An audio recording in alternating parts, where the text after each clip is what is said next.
你们4个人当中有1个人拿了红桃 A， 谁拿到红桃 A， 谁就是今天需要撒谎的人。所以，现在就要来看看谁善于撒谎。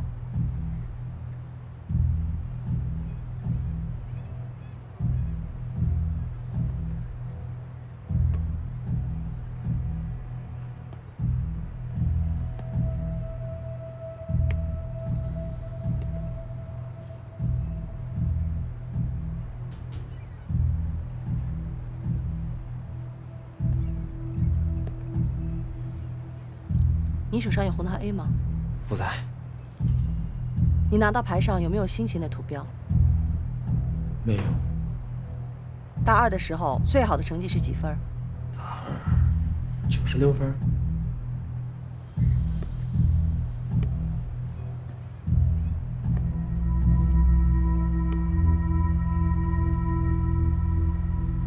你是典型的感情内敛型，问也问不出来。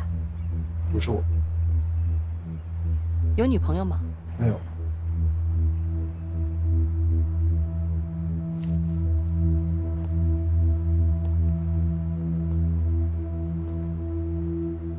红桃 A 在你手上吗？不是。那会在谁手上？不知道啊。你撒谎了吗？我没撒谎呀。你觉得在谁身上的可能性比较大？我不知道。拿出来吧。怎么可能是我？你刚才在回答我问题的时候，目光一直跟我对视，没有躲避。你就是想获得我的信任。我说的都是实话，才那样看着你啊。人在撒谎的时候的表情跟所有的表情都不同。刚才你一直故意目无表情，这就是你最大的表情。还有，你说不的时候，下巴上扬，语气强调。尽管你一直企图获得我的信任，但是却露出了马脚。红桃 A 就在你手上。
死亡时间能确定吗？不到1小时，够喘气了。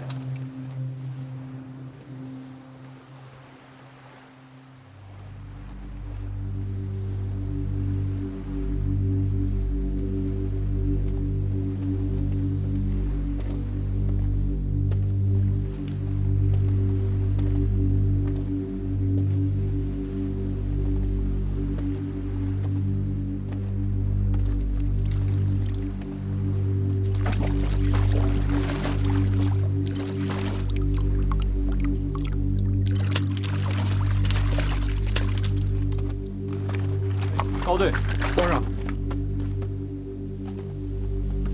高队，这大冬天你还下水了？少废话，多干活。目击者说，看见男的从海里走出来，第一时间就报案了。除此之外，什么也没看见。还有什么？啊？没什么。就是窒息是最痛苦的吧？还1尸2命，感觉整个人都不好了。你怎么现在废话那么多了啊？记一下，回去之后把周边监控全部过一遍。早记好了。那男的还说什么呢？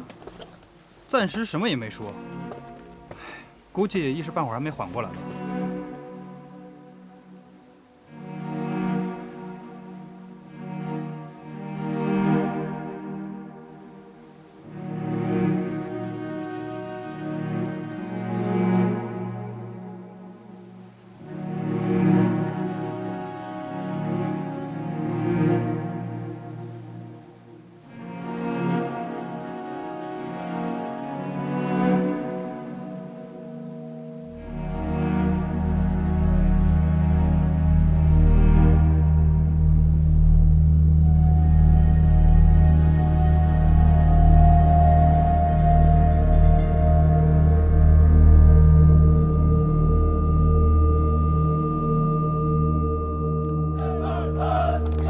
刚上完课。好的，我知道了，马上回来。姐，恭喜木琴姐进修毕业，还有悠悠生日。咱们是去幼儿园呢，还是直接回家呢？回队里。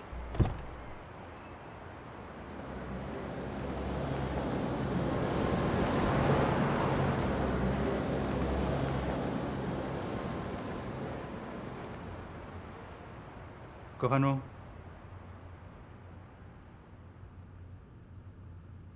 葛繁中，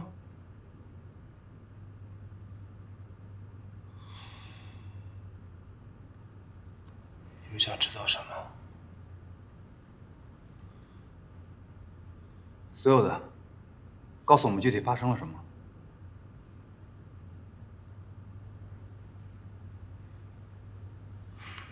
没事儿，你可以慢慢说。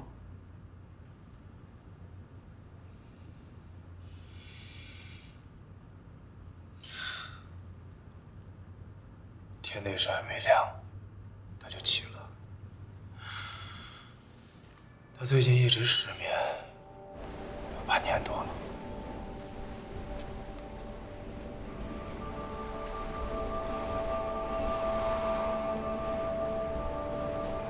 他说。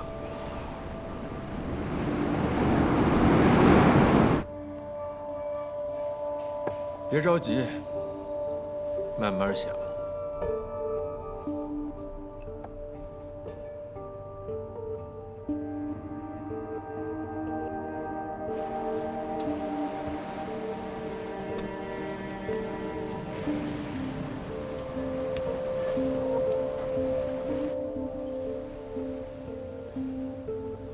我们就坐在那儿聊天。他说他想让孩子听听大海的声音。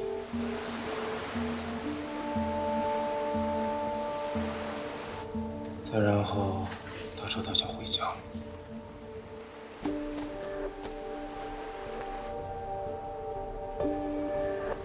然后就……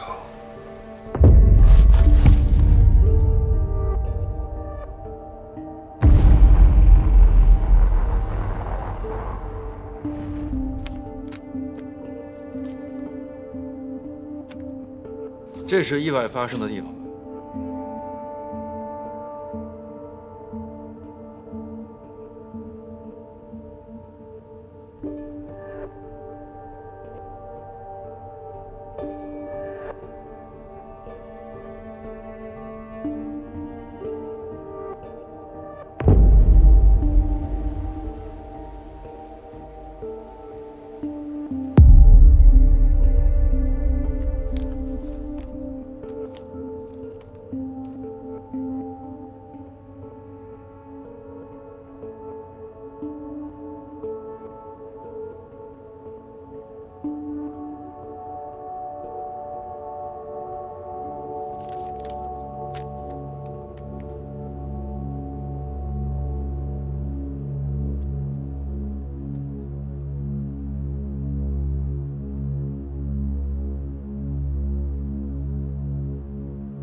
好，节哀吧，我们会替你联系你的家属。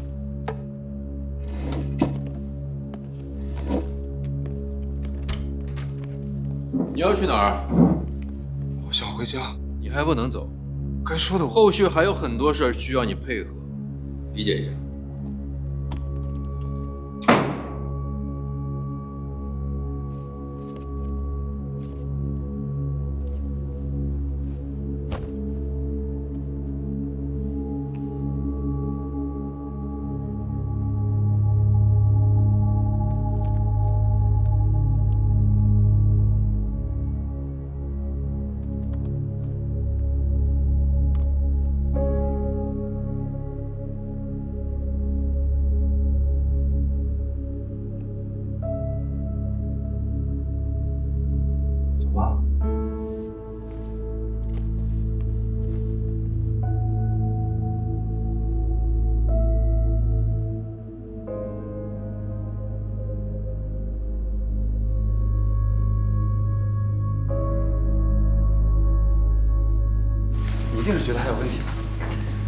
咱们假设一下，如果是你老婆怀孕快生了，这么冷的天，你会让她去海边散步吗？啊，就算想去，非得挑凌晨4、5点钟没有人的时候，中午、下午不能去啊。可是没证据，也扣不了多久啊。先去医院。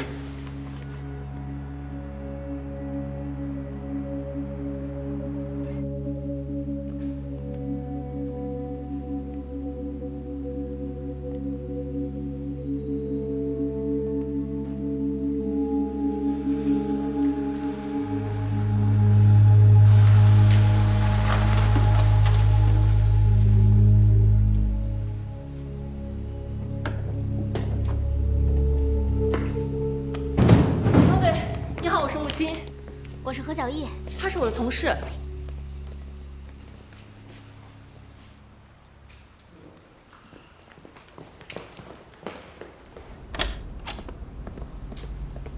高队，这是医院。知道。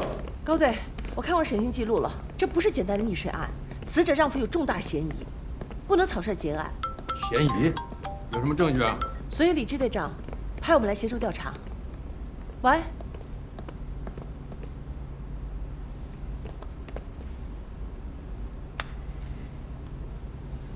喂，李志。行，我知道了。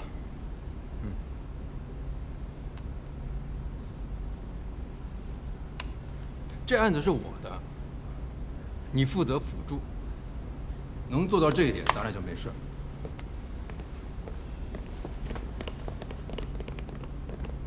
我叫严厉。第一次吃点？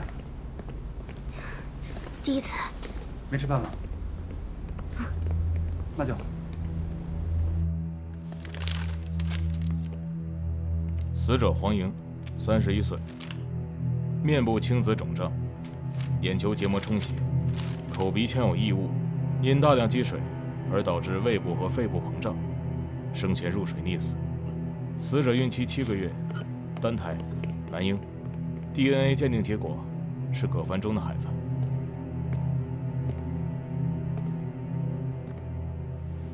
手套给我。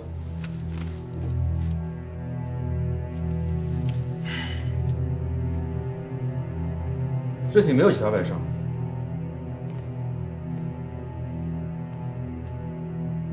指甲里有皮屑，可能是她老公的。对，葛凡中说他施救过。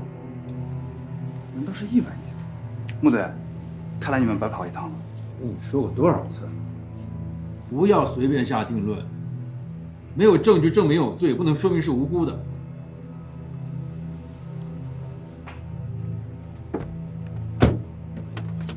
不管怎么看，都应该是一场意外嘛。也不知道领导派咱来干嘛。应该也是你的揣测。他们回所里吗？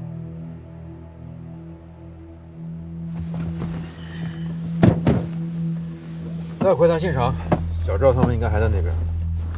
那我跟他们说一声。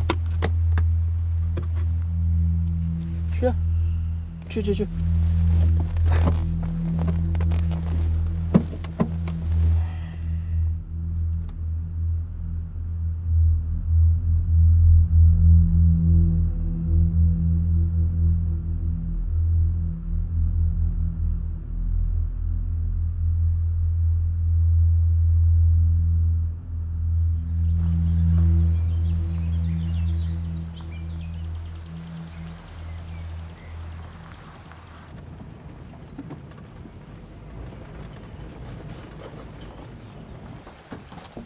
木队，我们高队就那样，你别介意啊。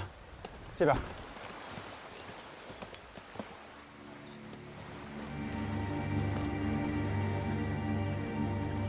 他们当时就是沿着这条路一直走到高处，死者黄莹和她的丈夫，就是在那儿落水的。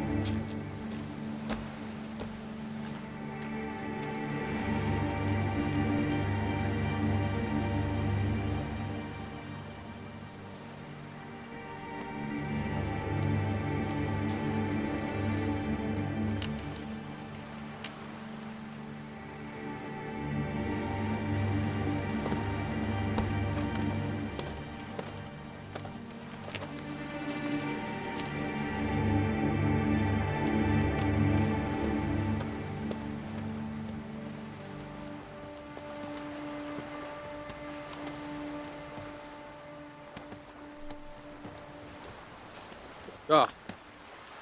回去之后去他们住的地方询问一下，看看还有什么不同寻常的地方啊。好的。高队，你裤腿怎么脏了呀？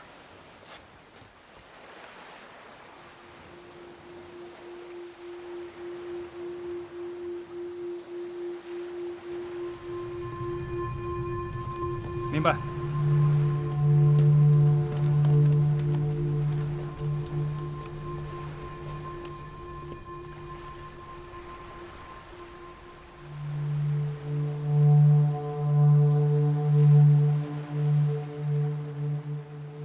走。好。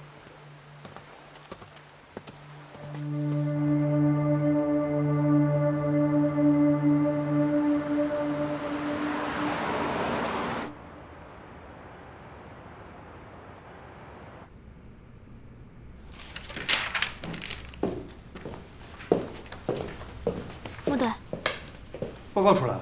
什么情况？死者衣服上没有脏污。会不会是因为海水的原因啊？不会，就算是有海水的话，也不可能一点痕迹都没有。但是，葛凡忠说他们是坐在站台边上的。两位有什么高见啊？有可能。干活了。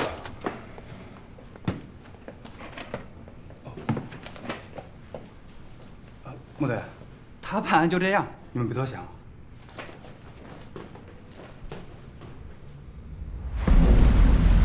老公，救我！救我！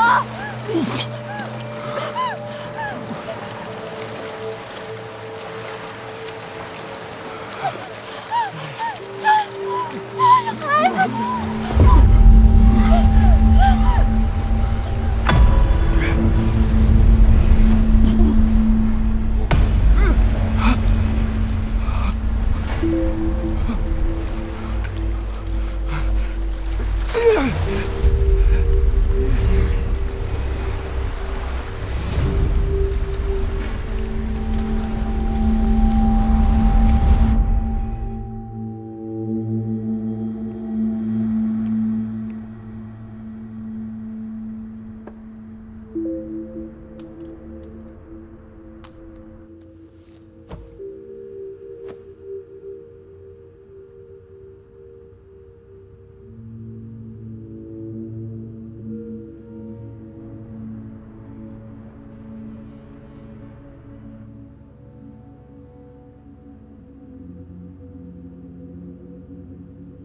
你说你跟你老婆两个人坐在站台边上，她起身的时候你没扶住她，她不小心失足掉下去的是吗？是。你俩坐在那边等着看日出是吗？她衣服是干净的。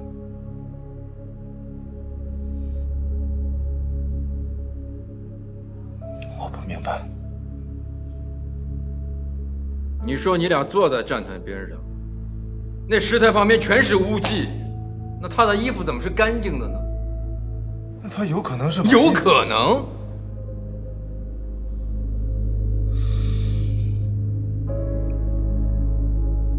我真的记不清了。你记不清了？死的人是你老婆，你跟我说你记不清了？你想说什么？你说呢？我们就是想搞清楚他是怎么掉下去的。不是你们什么意思啊？啊！你们是说是我的错是吗？是我把我媳妇儿害死了是吗？是我！你敢直接跟我说话？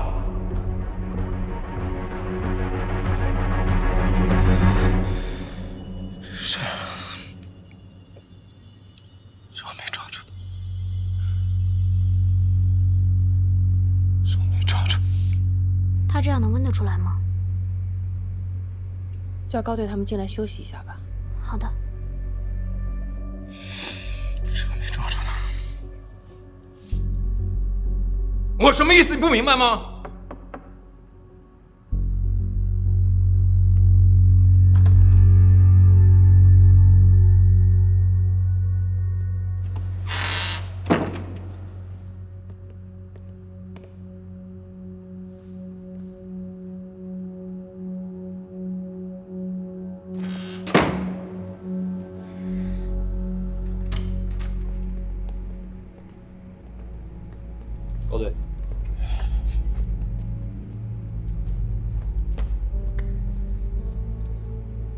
部队，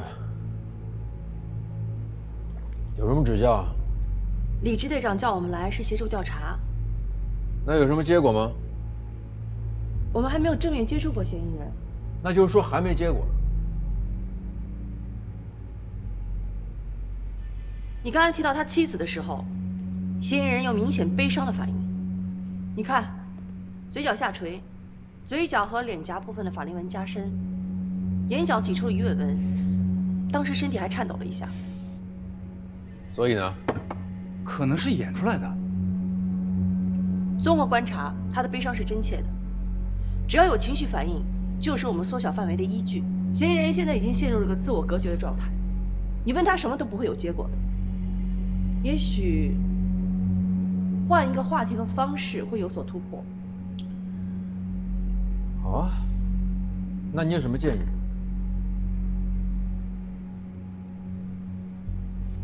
我要跟他对话。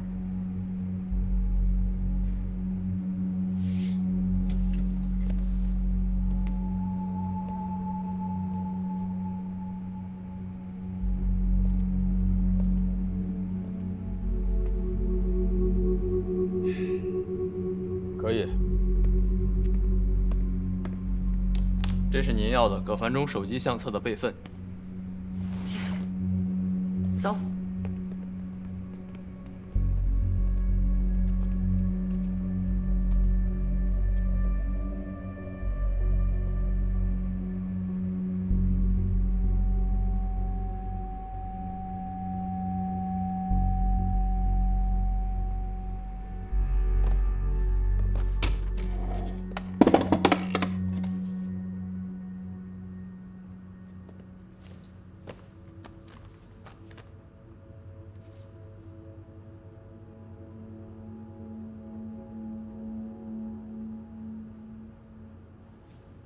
葛繁中，你的伤痛我们能懂，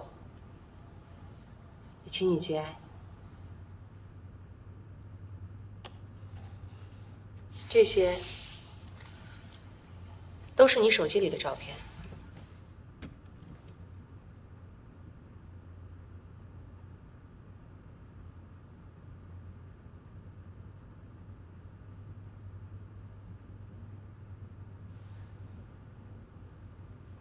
你把你的妻子拍得很美，是她本来就很漂亮。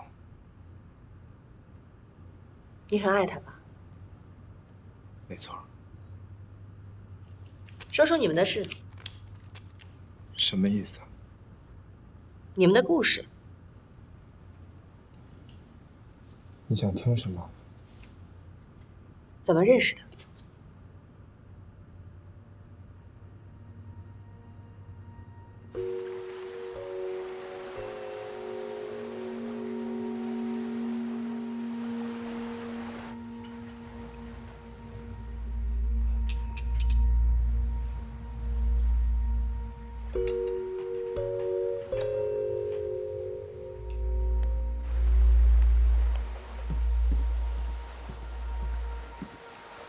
你好，先生，还是和之前一样 A 套餐吗？好的，先生，稍等。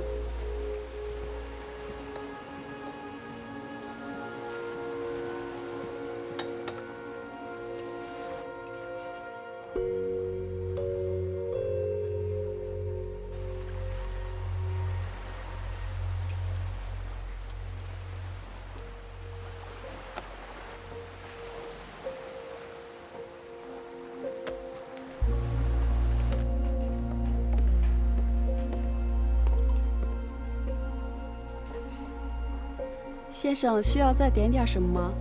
不需要了。你们餐厅几点下班？一般8点打烊。那我8点会过来。啊？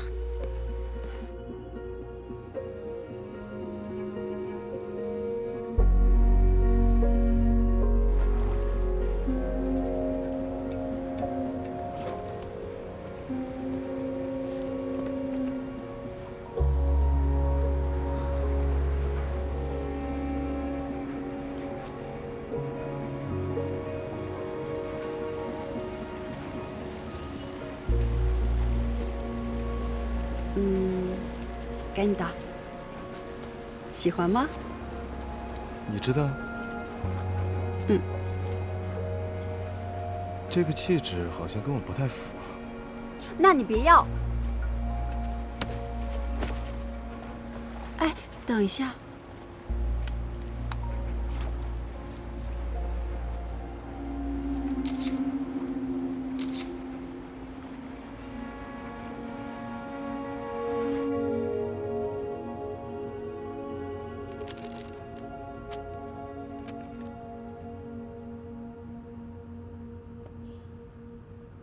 恋爱、结婚、生子，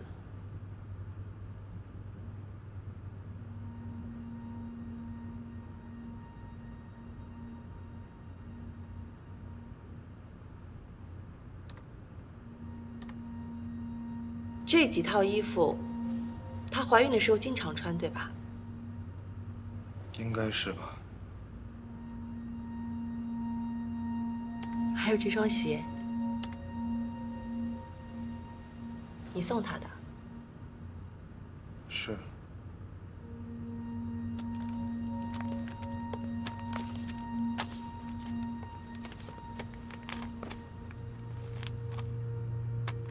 这双鞋的鞋底被刻意打磨过。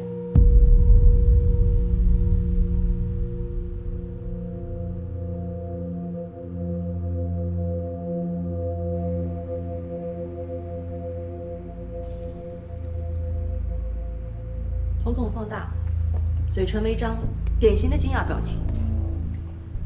你能确定他这个反应是真实的吗？这些反应都是非常瞬间的事情。你可以看一下他的身体状态，身体僵直，这是明显的冻结反应，跟他的表情相符。这说明他确实对鞋被磨过不知情，也可以理解为鞋可能是另有他人动过手脚。王英生前跟什么人有些接触啊？亲属或者是朋友？我们一直联系不上黄英的家属。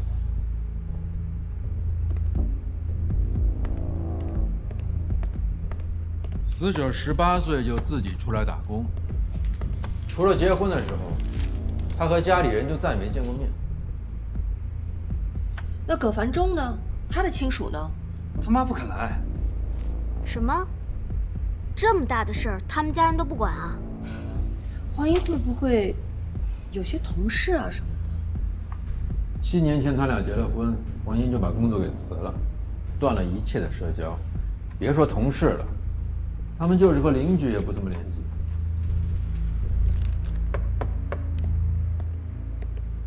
哦对，有点新情况。说，小赵去了葛繁中他家附近问话，好像有位邻居说，半年前黄英差点出了一场车祸。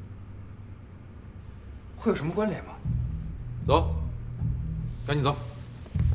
好，木队，你这么喜欢审就接着审，千万别停。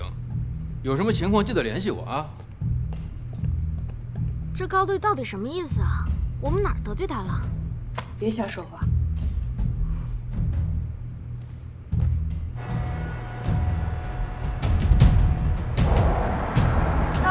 就这儿，我记得我当时是在这过马路，突然从那边过来辆货车。那个路口吗？是那个路口。当时天气怎么样？当时没问题，高队，晴天。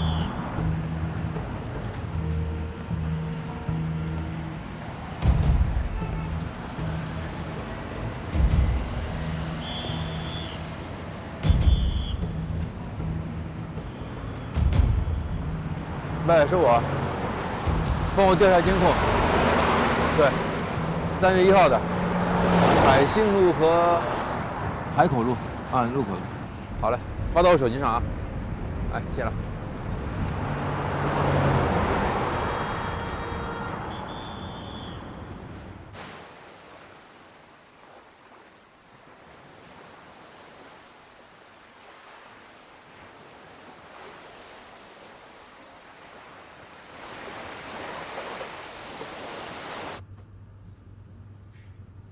我们联系了你们的家属，你妈妈不肯来。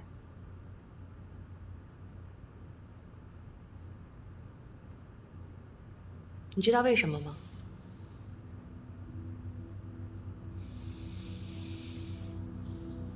可能他觉得不是什么好事儿吧。毕竟是你妻子出了这么大的事儿，他就不担心你吗？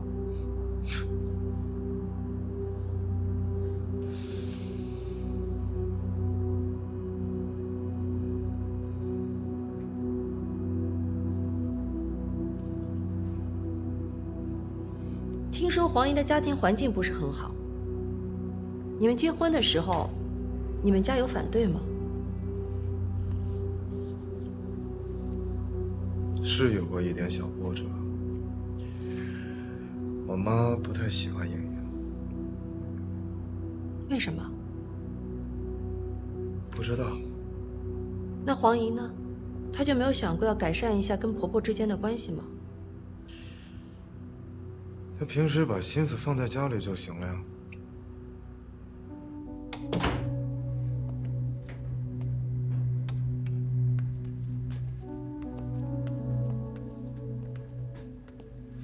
听说你今天去陈姐，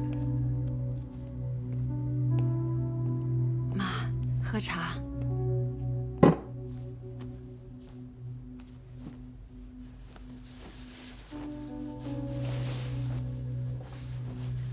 这是陈茶。不好意思，妈，我给您换。算了，你赶紧收拾好东西，准备去医院吧。妈，要不还是我陪她去吧。你去上班吧。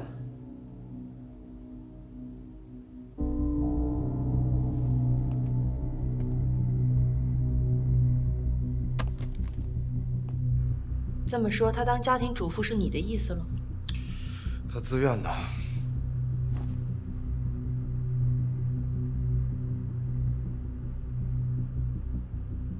你平时喜欢做些什么？你的爱好？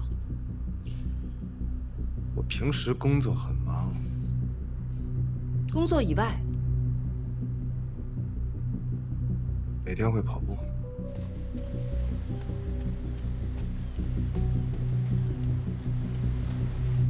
每天？对，跑步能使我减压。你工作压力很大吗？你的工作压力不大吗？那黄莹呢？她平时喜欢做些什么？哎，你问的这些问题有什么意义吗？你觉得我现在有嫌疑是吗？我们应该怀疑你吗？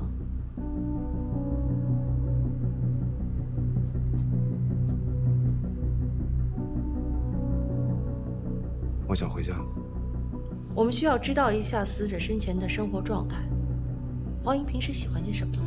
她平时就喜欢待在家里，行了吧？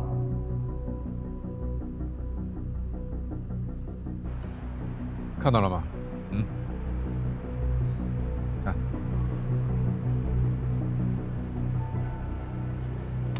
值得查一查。那木队那边，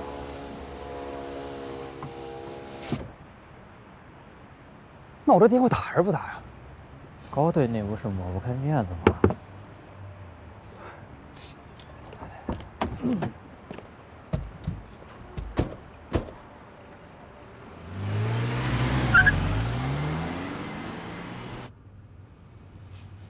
你说你很爱他，但是对他的日常生活好像并不关心啊。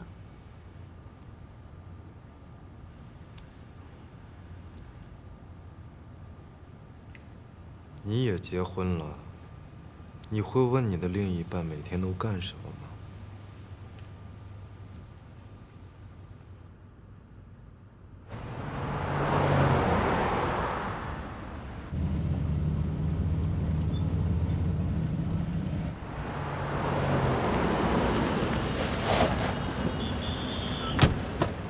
没事吧，高队？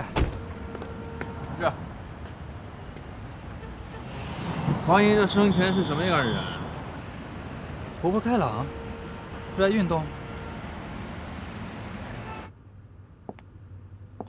是。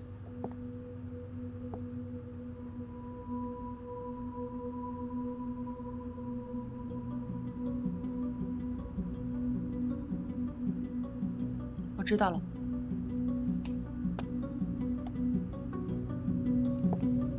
小事不记得了，大事总该记得吧？3月1号那天发生了什么事儿？你不会连你妻子出车祸这么大的事儿都忘了吧？我当然记得。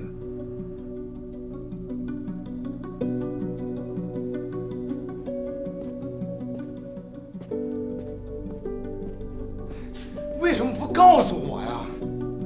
也没什么大事儿，就是不小心摔了一跤。他都跟你说了什么？没什么，你不要想太多。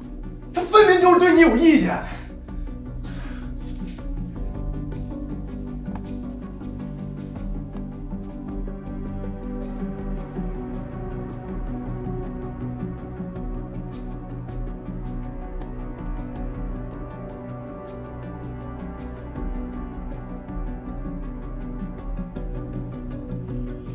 你什么都不说，我们怎么帮你啊？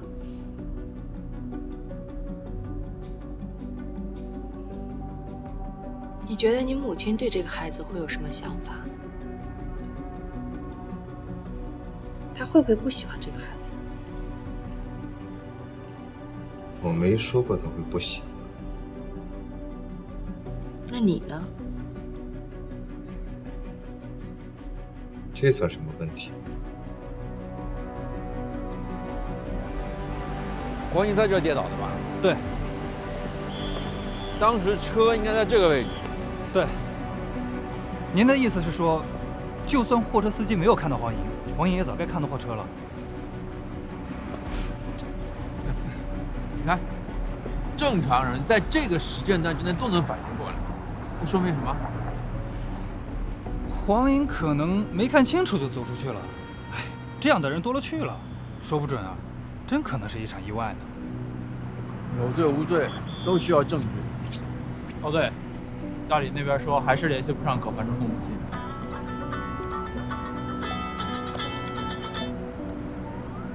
喂，你确定？好。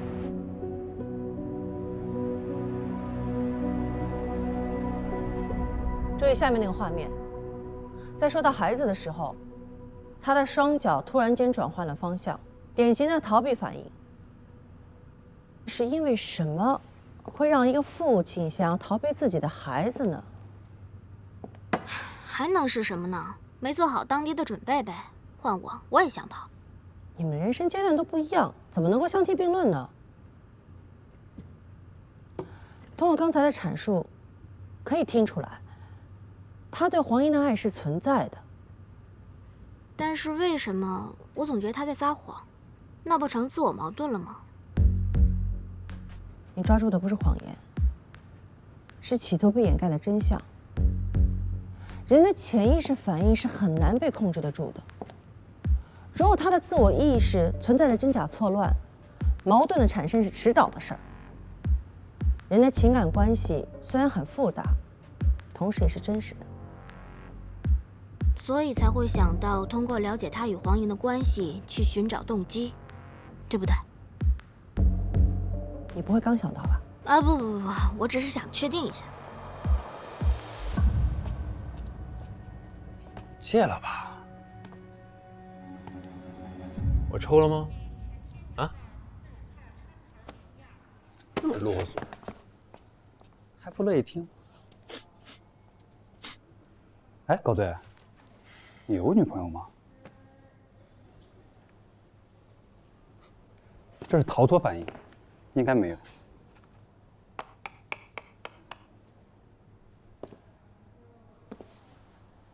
你看，这是不是你们要找的就诊资料？谢谢。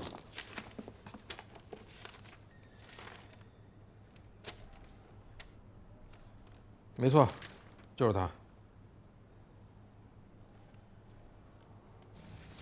哦，我想起来了，大概是2个多月前吧。这孩子是个兔唇。兔唇？其实也不是什么大问题，现在手术基本上能够大致修复。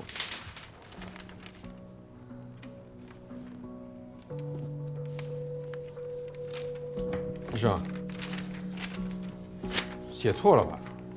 这上面怎么写的是2胎？那个孩子呢？现在在哪儿？据说是夭折了。夭折？具体什么情况？我也不知道，我也只是听他们提到，不是在我们医院发生的。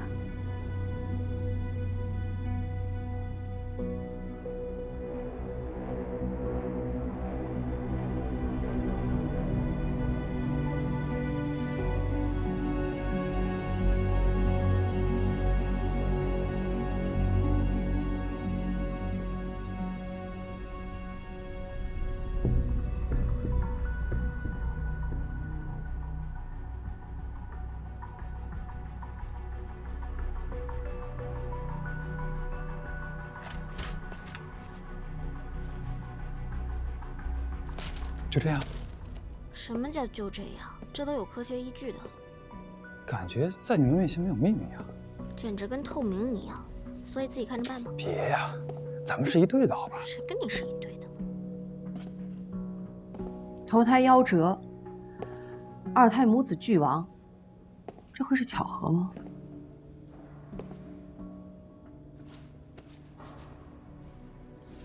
剩下的时间不多了，我就不信你们生不出来了。我来。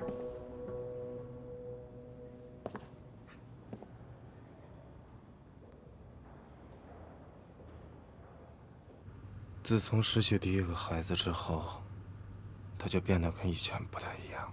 是真的，你相信我好不好？不信，他在哪儿？他在哪儿？你听我说，你听我说，你听我说，我不听。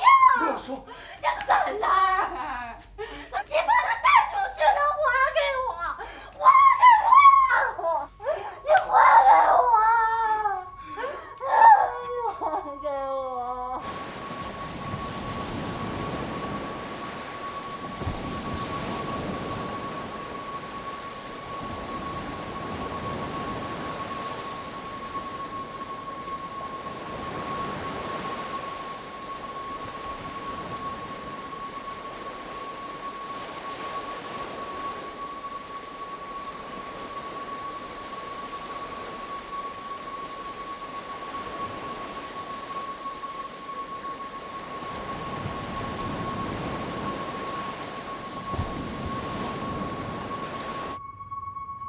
葬海里了，这事儿还有谁知道？我妈。那你之前为什么不告诉我？你是说你老婆患了抑郁症吗？她已经好了，我们经过2年的调整，已经有所缓和。当他得知这个孩子是兔唇，你能明白吗？我只想让他回到以前那样。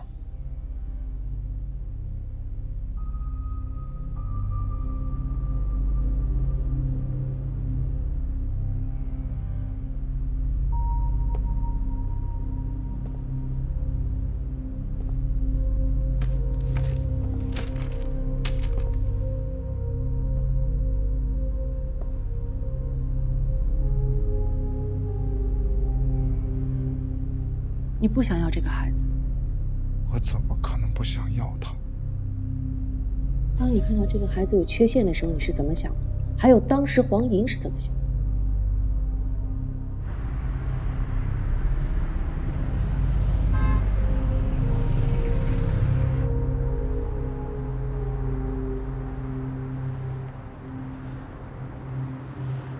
医生说也没什么大事儿，等孩子出来做个小手术就行。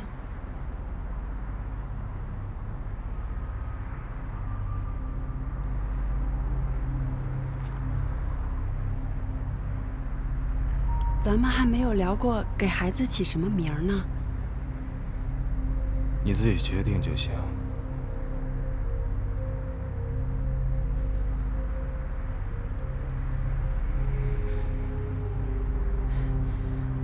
上个孩子你就没有给他起名？人都没了，要名字干嘛？为了纪念他，为了让他知道他有个哥哥。人死了有什么哥哥？哪来什么哥哥？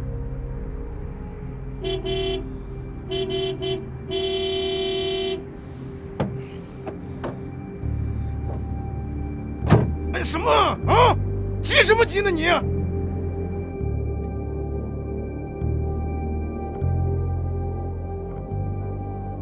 你什么意思？你不想要这个孩子，但是黄英想。别想诬陷我！你讨厌这个孩子，你凭什么这么断定？根本就不希望有这个孩子。不是，跟我们说实话。我说的都是实话。你希望黄英死了，孩子就可以跟着没了？怎么可能？你是不是杀了你的妻子？不是，不是你，那是谁？我都说了，不是，那是意外。人就是你杀的，一尸两命。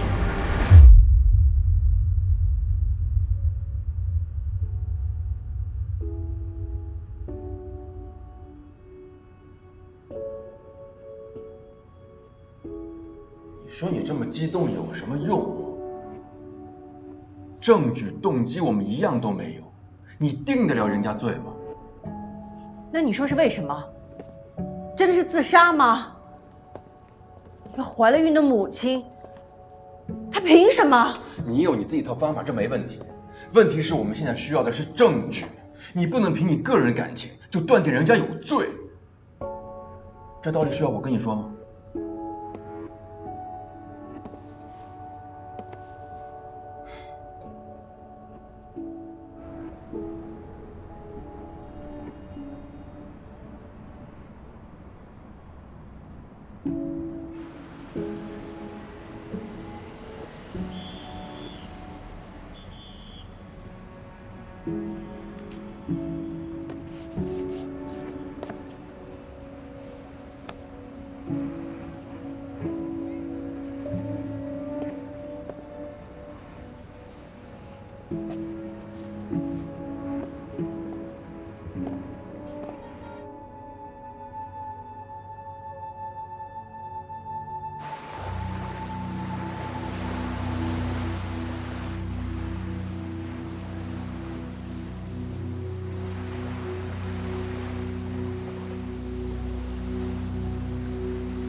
对不起。警察也是人，是人就有感情。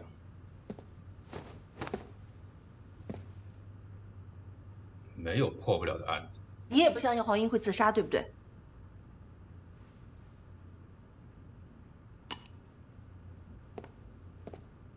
是事实永远没有我们想的这么简单。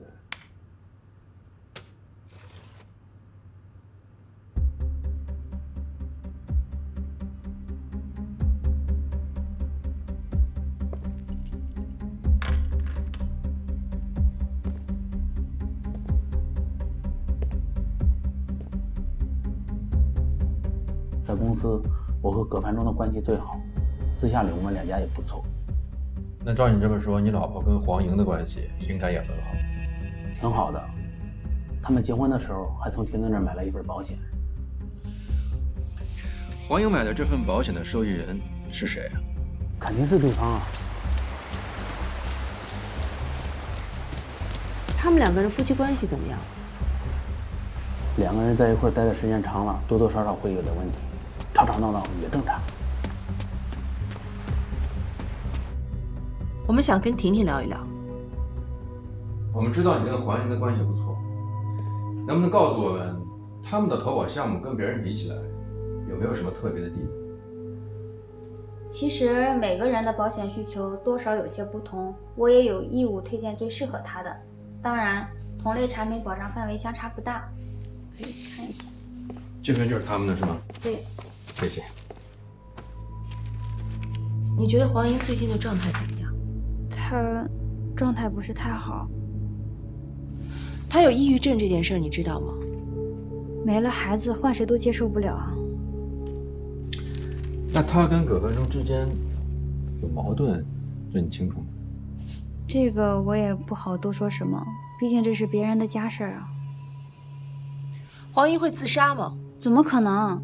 黄莹再次怀孕的时候情绪比以前好很多，不可能自杀。那你现在就给葛凡忠打个电话，现在就打。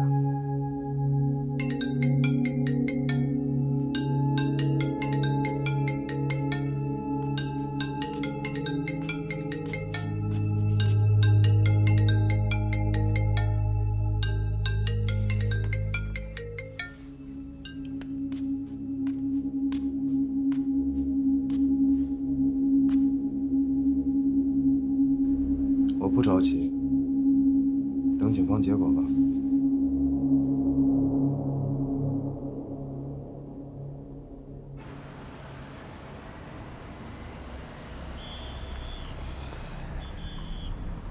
我就是不明白，黄莹的抑郁症、鞋的磨损、保险受益人的变更，这当中一定有什么原因。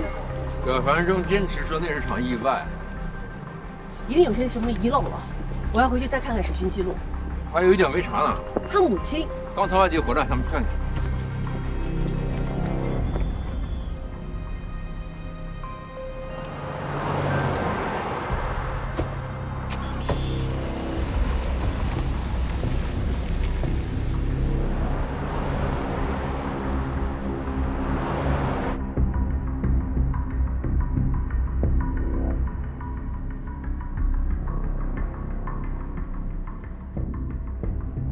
5月13号下午3点15分，这应该是最后一次了。5月13下午3点15，几乎每回都是这样的状态啊。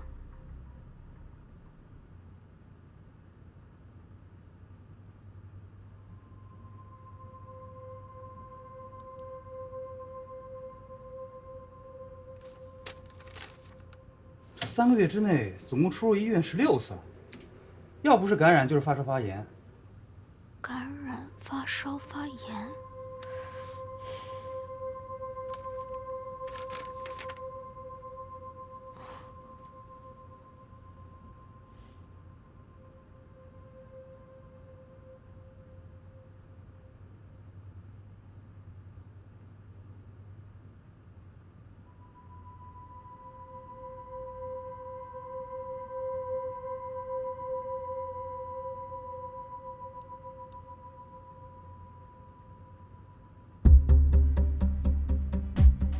你看这是不是葛凡忠？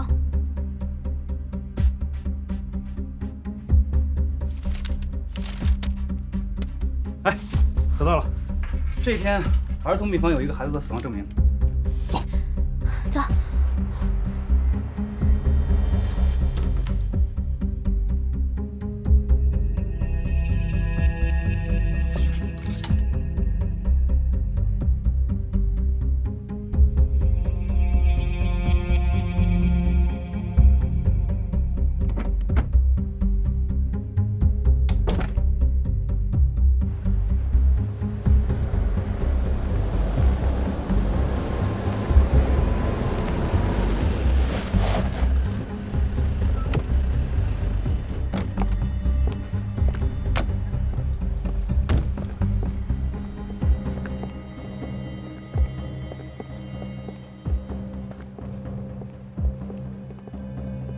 到队。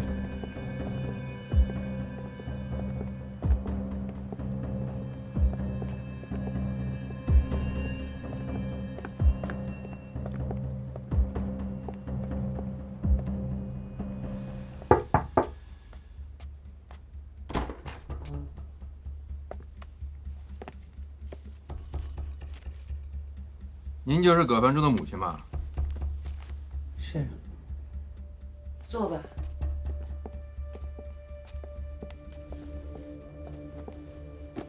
本来我们昨天想让你来接葛凡中的，这种事儿他自己能处理好。您媳妇儿出事儿了，您不关心啊？你们想知道什么，直接问吧。今年3月1号，黄莹出了车祸，当时您在现场吗？在。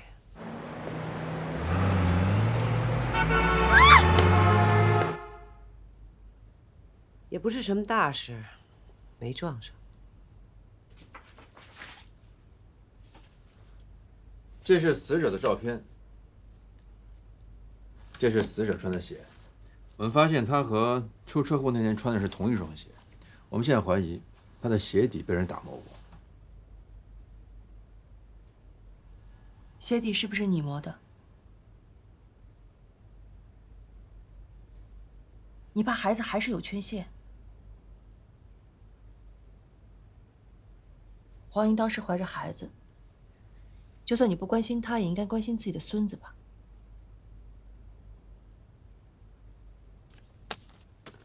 聊一聊他们第一个孩子的事儿吧。范中只跟我说，孩子病逝了。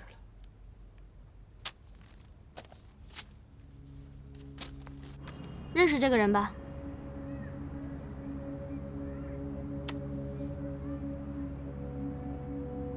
说吧，他找你们干什么？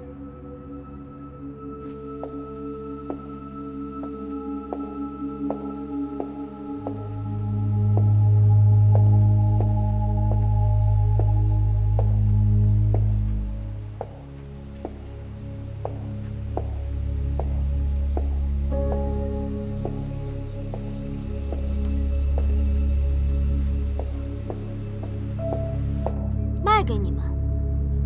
他有没有说为什么？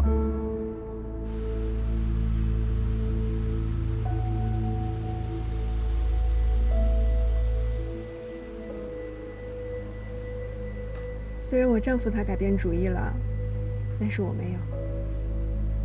谢谢你，葛先生。你们给孩子取名了吗？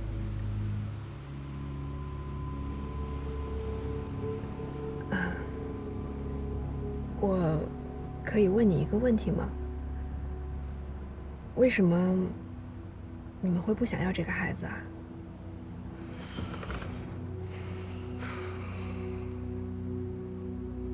你放心，孩子很健康。我一定会把他当做亲生去照顾的。谢谢你。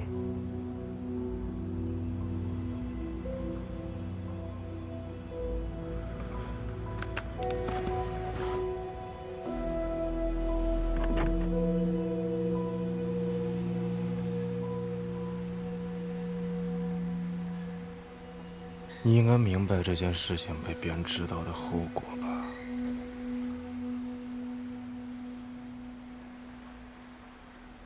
我需要你说我明白。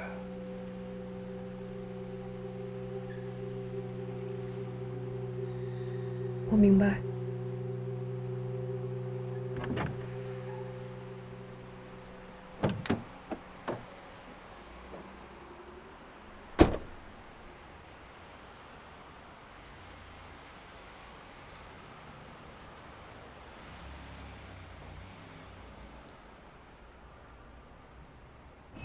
给了多少钱？一共给了5万。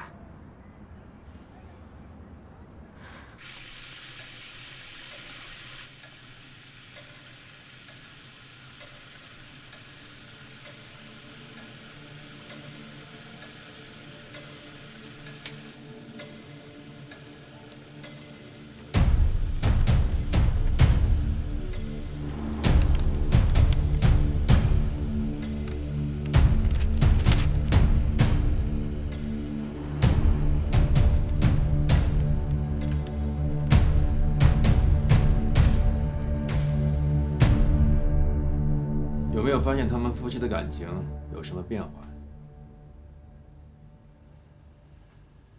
范仲，他不喜欢我介入他们的生活，他们小两口自己过，自在。王姨那段时间经常不出门，你知道吧？听说了。那你也一定知道她患有抑郁症。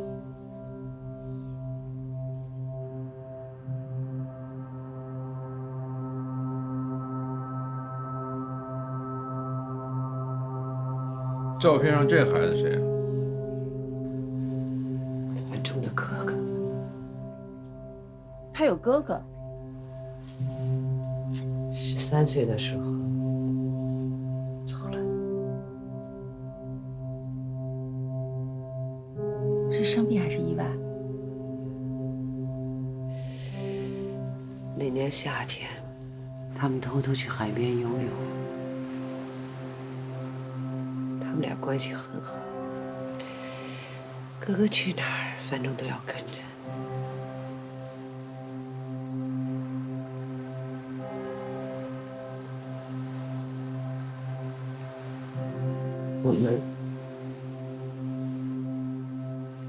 我们从来没有再提起过那件事儿。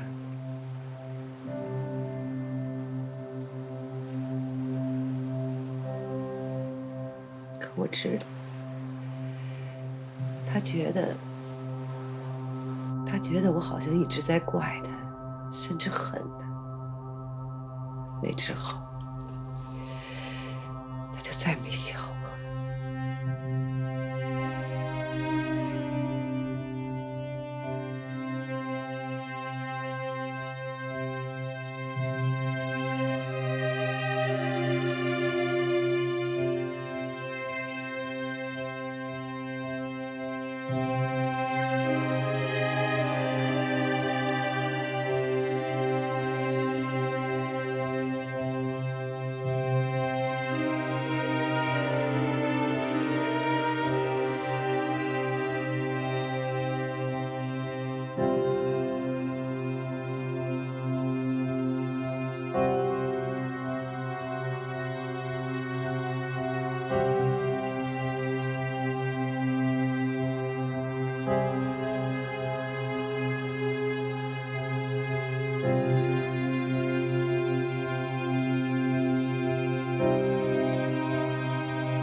小生从小听话，学习好，范仲内向。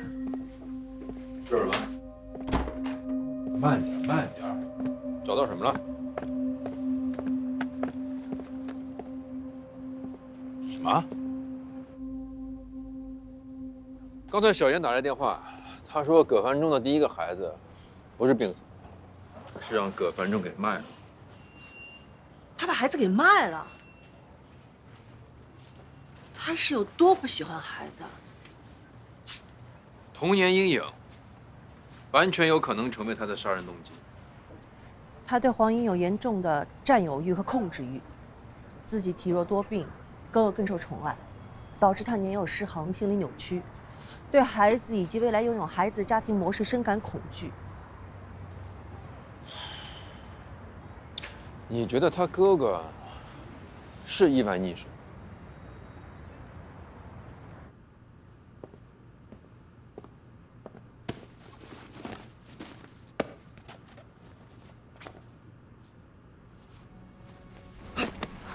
干嘛？你怕他看不见你啊？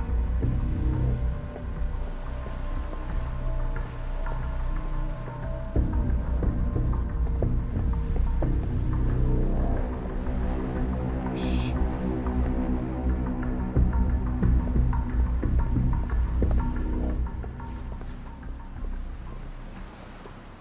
人呢？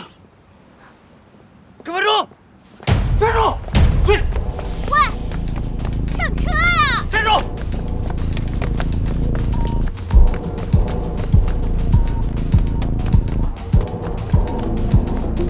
站住！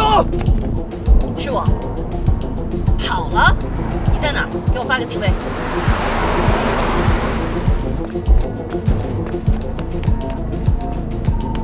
站住！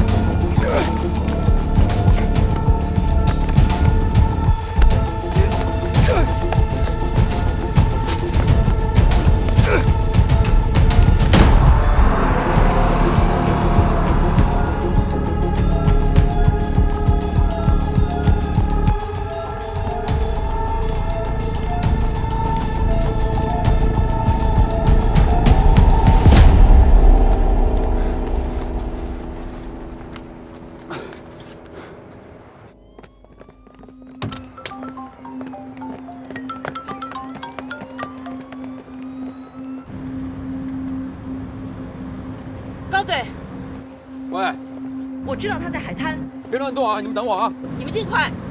听到没？喂，喂。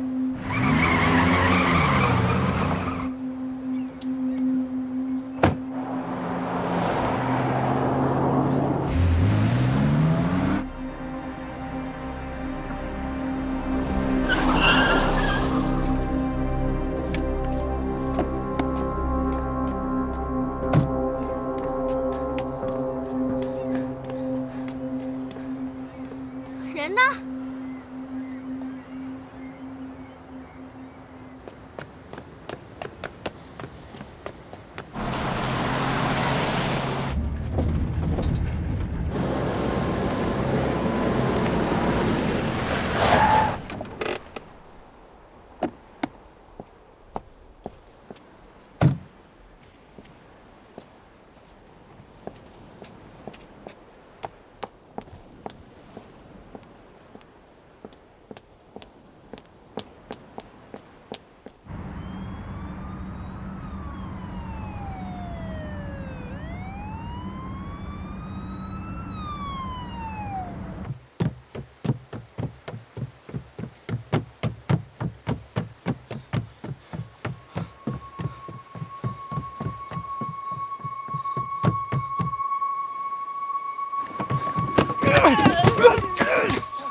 哭哪了？滚！你有病啊你！葛繁中，是你杀了黄英对不对？不是。那你为什么要跑？你不想要你们的孩子对不对？该问的事情你都问过了。他抑郁症非常严重，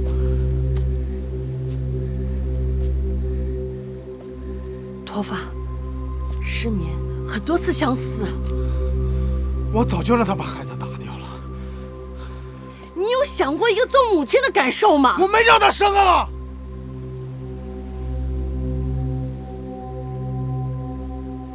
黄英心里都清楚，他知道。我不知道你在说什么，我不知道。他知道你要杀他。我爱他。你爱他，你卖掉了自己的孩子。不是，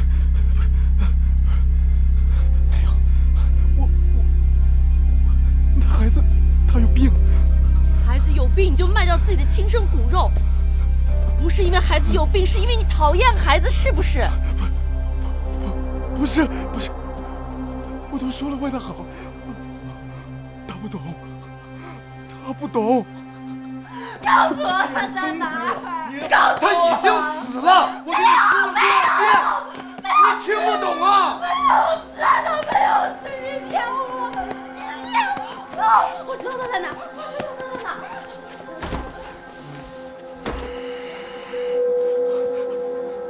不是，你不想要孩子，为什么不离婚？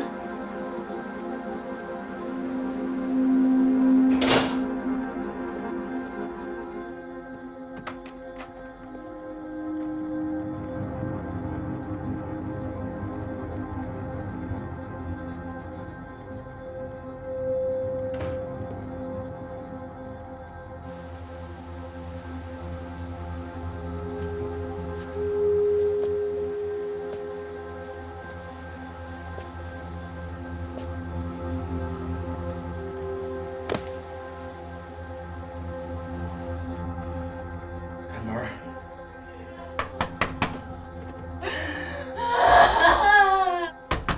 开门啊！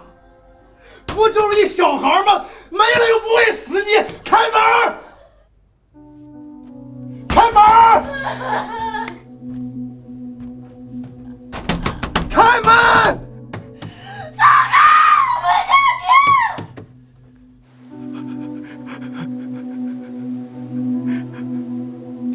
他是我的一切呀。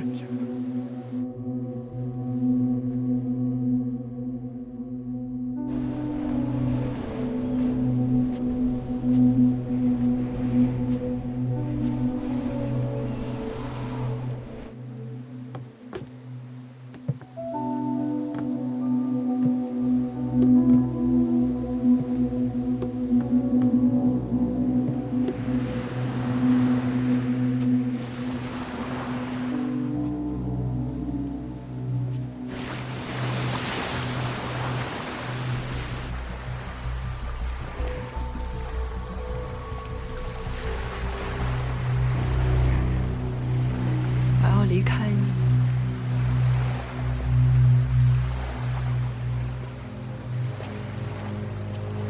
为什么？啊？就为了他？他有那么重要吗？跟我回去，走，走。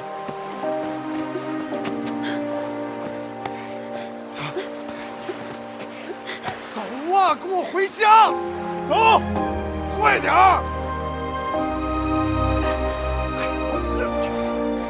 走啊！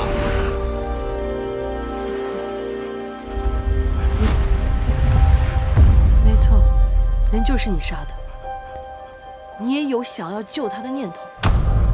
是。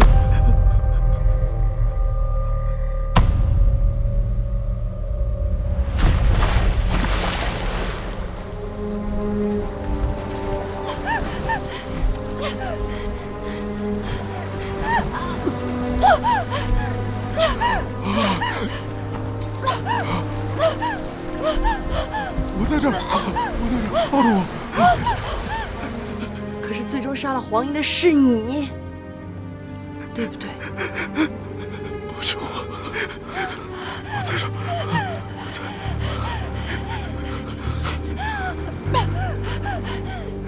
救孩子！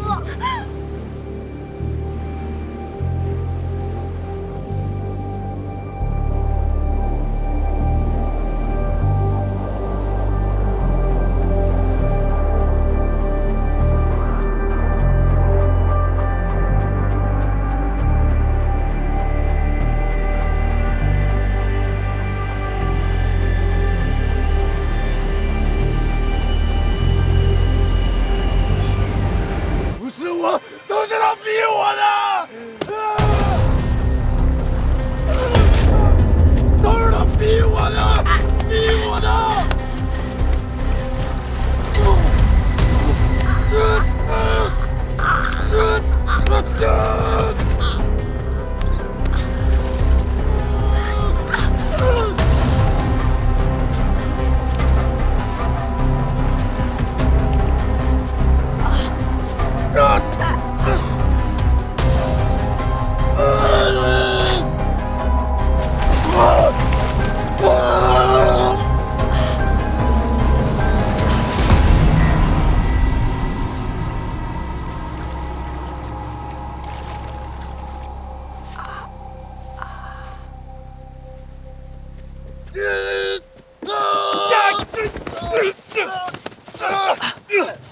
木队，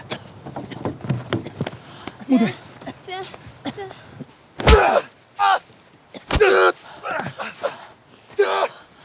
没事没事，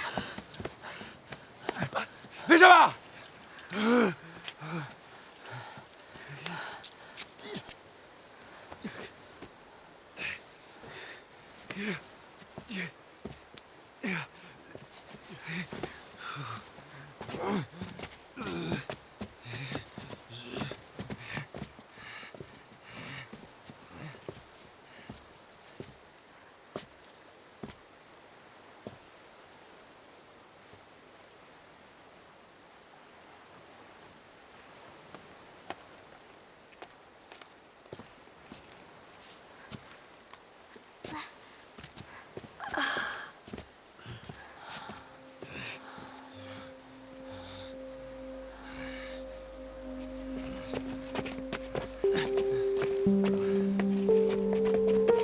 大一点，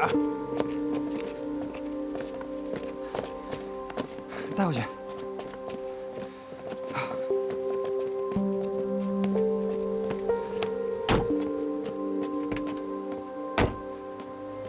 你觉得他后悔吗？管他呢，反正人已经抓住了。要不要催催他们？谁像你啊，下班那么积极。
王莹真的知道葛凡忠会杀他吗？不重要了。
嗯。